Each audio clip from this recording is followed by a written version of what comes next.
In this video, I'm going to be talking about shaping with a fold-over shaper, its benefits and its drawbacks. This is a system which can be more cost-efficient for those who want to make reeds of different shapes, but certainly more finicky and time-consuming. So, are you ready for this? It's morphin' time! Brontosaurus!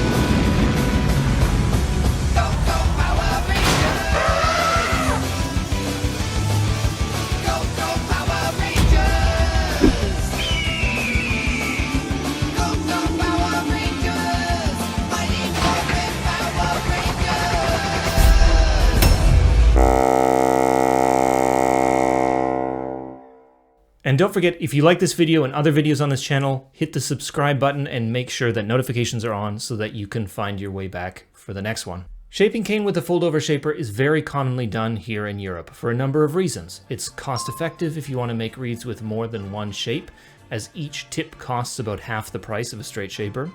Buying gouged and profiled cane is of course cheaper than buying GSP cane, and most importantly for this video, you can easily produce different sized reeds by adjusting the cane on the shaper.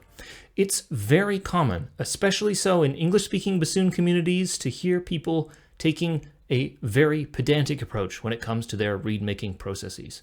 I'm not throwing shade here. Of course, consistency is paramount and we need as much as possible to eliminate human error or poor handiwork from our process. But there is no such thing as a true Rieger 1A shaped reed.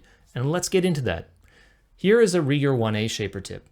Using a piece of gouged and profiled cane with standard dimensions of a profiled area of 30 millimeters and a tube also of 30 millimeters, I fold it over the tip and lock it into place. Here you'll see that I push the fold so that it sits flush with the shaper tip edge. Once I finish shaping the cane, I can form it at my leisure and it creates a reed with a tube of 30 millimeters and a final blade of about 28 millimeters. The tip width would then be just about 15 millimeters. But what if cane is a bit too thick, and rather than buying a profiler and reprofiling the cane or scraping a lot when the reed is finished, or by sourcing thinner gouged and profiled cane, I want to make a wider reed to speed up the process of getting to the finish line? Well, this is easily done with a fold-over shaper. Instead of pushing the fold of the cane flush against the shaper tip edge, all I need to do is raise that fold up 1 or 2 millimeters and pay special attention when shaping to make sure that I continue the taper of the template beyond the tip edge by hand. This would create a reed with a tip somewhere between 15.5 and 16 millimeters, depending on how high I raise the cane off of the tip edge.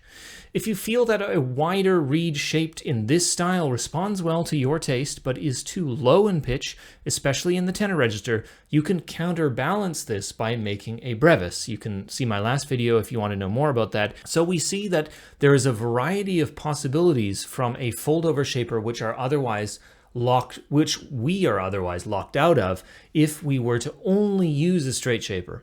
With the proper knowledge and experience and given good material, this tool allows us to best adapt our reeds for professional performance needs with minimal expense. Shaping fold-over, however, is incredibly finicky, and it is the cause of so many poorly made reeds. The two main problems which develop during the fold-over stage both stem from the act of folding the unshaped cane in half. First, the cane might not be folded exactly in the middle, which is very hard to correct before shaping and leads to the collars not lining up and a blade thickness imbalance.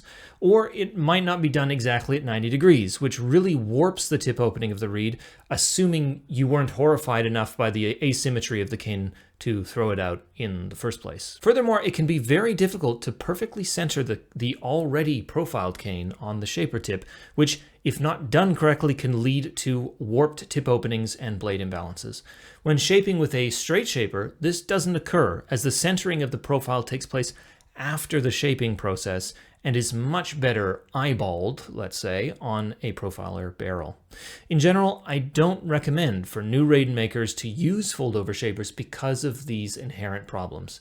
But an experienced reed maker who is flexible enough in philosophy and in skill might have real success working with one of these rather than multiple straight shapers.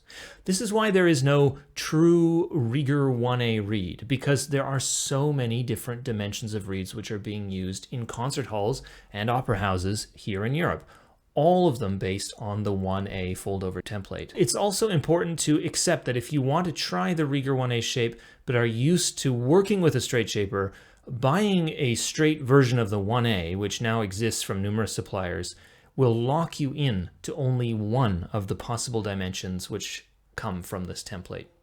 So I hope that this video is helpful to you. If you want to see more info on reed making from me, visit the bassoons.ch Facebook page linked below, and you can watch over 30 live streams on reed making topics. And don't forget to please consider supporting my online work by becoming a patron via Patreon or by making an order at bassoons.ch. Thanks very much for watching. Take it easy. Bye-bye.